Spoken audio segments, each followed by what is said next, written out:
নবীর কলবে আয়না বসায় নাই নবী। সেদিন আবু বকর, ওমর ফারুক কেউ আয়না বসাইছে? আবু হানিফা, শাফিঈ এরা কলবের মধ্যে আয়না বসাইছে? বসাইছে জিকির। চিল্লায় বলেন বসাইছে কি? এজন্য আল্লাহ বললেন আলা বিযিক্রিল্লাহি তাতমাইন্নুল কুলুব। দুনিয়ার কোনো জিনিস দিয়ে কলব ঠান্ডা হয় না, দুনিয়ার কোনো জিনিস দিয়ে কলব পরিচ্ছন্ন হয় না। কলব শুধু পরিচ্ছন্ন হয় একটা জিনিস দিয়ে, লা ইলাহা ইল্লাল্লাহ, লা ইলাহা ইল্লাল্লাহু মুহাম্মাদুর রাসূলুল্লাহ সাল্লাল্লাহু আলাইহি ওয়াসাল্লাম। তাহলে কোরআনের একটা কলব আছে, আমাদের দেহে যেমনি কলব আছে, প্রতিটা প্রাণীর যেমনি কলব আছে, অন্তর আছে, কোরআনেরও কলব আছে না নাই? কোরআনের কলবের নাম চিল্লায় বলেন, কোরআনের কলবের নাম। আবার বিশ্বনবী বলতেন ইকরাউ আলা মাউতাকুম সূরাত ইয়াসিন। তোমাদের মুমূর্ষ ব্যক্তিদের সামনে বসে সূরাত ইয়াসিন তেলাওয়াত করো। রূহ চলে যাবে, মৃত্যুর একেবারে দ্বার প্রান্তে দাঁড়িয়ে এই মুহূর্তে তার পাশে বসে পড়তে আরম্ভ করেন ইয়াসিন ওয়াল কুরআনিল হাকীম ইন্নাকা লামিনাল মুরসালিনা আলা সিরাতিম মুস্তাকিম। ওই ব্যক্তির ঈমানের মৃত্যু দান করে দিবে কে? আল্লাহ। মৃত্যুর কষ্ট হালকা করে দিবে কে? আল্লাহ।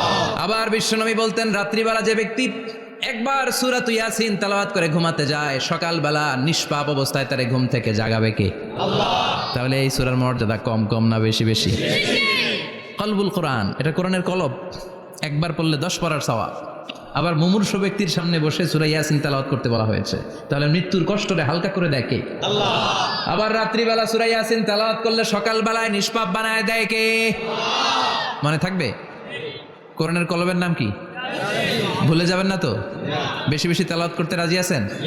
সকাল সন্ধ্যা তেলাওয়াত করবেন তো?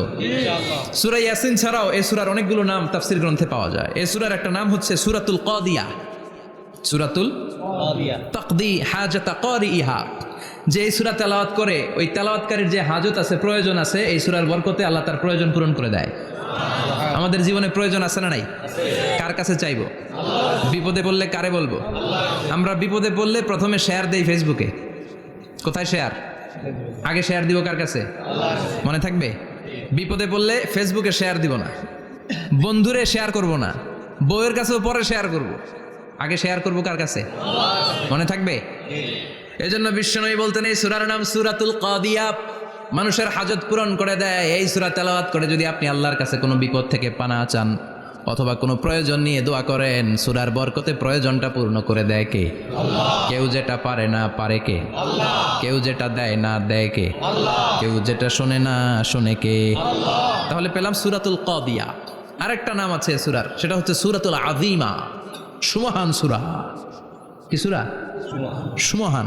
আযীমা, এই আযীম আর আযীমা এই শব্দ দুইটা অনেক দামি, আল্লাহ যে কোনো জায়গায় ব্যবহার করেন নাই। বিশ্বনবীর চরিত্রের উপমা দিতে যে আল্লাহ আযীম শব্দ বলেছেন, তাই না? রব্বুল আলামিন বলেন ওয়া ইন্নাকা লাআলা খুলুকিন আযীম। ও নবী, সাধারণ কোন চরিত্র আপনারে আমি দেই নাই, আপনারে আমি দিয়েছি আযীম একটা চরিত্র। খুলুকুন আযীম, and verily indeed you are on a very good standard of character। অসাধারণ চরিত্র দিয়েছি। বিশ্বনবীর চরিত্র বুঝাতে যে আল্লাহ কি শব্দ ব্যবহার করেছেন? কথা বলে না, তাফসীর শিখে যেতে হবে। কোন শব্দ ব্যবহার করেছেন? আযীম। আবার আল্লাহ নিজের পরিচয় দিতে যে আযীম বলেছেন, ওয়ালা ইয়াউদুহু হিফযুহুমা ওয়া হুয়াল আলিয়্যুল আযীম। সুবহানাল্লাহ। আকাশ জমিনের নিয়ন্ত্রণ করতে যে আল্লাহ কখনো ক্লান্ত হয় নাকি? কারণ তিনি হচ্ছেন আল আলিয়্যুল আযীম। আল্লাহু আকবার। তার মানে নবীর চরিত্রের ক্ষেত্রে আযীম, আল্লাহর নিজের সত্তার ক্ষেত্রে আল্লাহ বললেন আযীম। আবার বললেন কিয়ামতের দিন গোটা পৃথিবীটারে আমি নাড়িয়ে দেব, গোটা পৃথিবীতে একটা আমি ভূমিকম্প দিব। এই কথাও কোরআনে আছে না নাই? ইযা জুলজিলাতিল আরদু জিলজালাহা আল কারিয়াতু মাল কারিয়া। পুরো পৃথিবী কাঁপিয়ে দিব। এই কাঁপাকাঁপিটা ওই দিনের ভূমিকম্পটা কি অন্যান্য সময়ের ভূমিকম্পের মতো হবে? এই ভূমিকম্পকে আল্লাহ বলেছেন আযীম। ইন্না জালজালাতা সাআতি লা শাইউন আযীম। সেদিনের ভূমিকম্প সাধারণ কোনো আর্থকোয়েক নয়, সাধারণ ভাইব্রেশন না, এটা আযীম। আবার আল্লাহ এই কোরআনকেও আযীম বলেছেন, ওয়ালাকাদ আতাইনাকা সাবআম মিনাল মাসানি ওয়াল কুরআনাল আযীম। ও নবী, আমি আপনার নিত্য পাঠনীয় সপ্তবাক্য সূরাতুল ফাতিহা দিয়েছি, সাথে সাথে কোরআনে আযীম দান করেছি। সুবহানাল্লাহ। তার মানে কোরআনের ক্ষেত্রে আযীম, কিয়ামতের ভূমিকম্পে এটা আযীম, আল্লাহ নিজেও আযীম, বিশ্বনবীর চরিত্র। আবার এই সূরাটাও যেহেতু দামি, এজন্য এই সূরার নাম সূরাতুল আযীমা, সূরাতুল সুমহান সূরা। এটা যেন তেন সূরা নয়, এটা তো কোরআনের কলব। কলব ছাড়া মানুষ বাঁচে? হার্ট ফাউন্ডেশনে যেয়ে দেখবেন মানুষের কি অবস্থা। হৃদরোগ, হৃদয় যার নষ্ট, তার যে কত কষ্ট। এই যে কি পরানো লাগে এখন, রিং পরায়, এনজিওগ্রাম, এনজিওপ্লাস্টি করে আর্টারি ব্লক করে ফেলে। চর্বি, এত চর্বি আমরা খাই, এত গরুর গোশত আমরা খাই। মনে রাখবেন, যেই প্রাণীর পা বেশি ওইটার ভিতরে কোলেস্টেরল বেশি। মাছের কয় পা? হ্যাঁ, নাই, এখানে নাই, মাছের পাটা নাই, কোলেস্টেরলও নাই। মুরগির কয় পা? জোরে বলতে হবে। তার মানে কিছু কোলেস্টেরল আছে না নাই? গরুর কয় পা? কোলেস্টেরল বেশি না কম? এইবার কোন চিংড়ির কয় পা? সবচেয়ে বেশি কোলেস্টেরল কন্টেইন করে শ্রিম্প, প্রন, চিংড়ি। এজন্য এগুলো কম খাইতে হবে। তবে 40-এর আগে যারা আছেন ধুমায়া খান, 40-এর পরে এই যে মাটন, ল্যাম্প, ছাগলের গোশ, খাসির গোশ, চিংড়ি, এগুলো আপনার ডায়েট থেকে বাদ দিয়ে দিতে হবে। বুঝতে পেরেছেন? এজন্য এই সূরাটা যেন তেন সূরা নয়, এটা তো কোরআনের কলিজা, হার্ট, হৃদয়। এজন্য সূরাটা সূরাতুল আযীমা। সুবহানাল্লাহ পড়েন।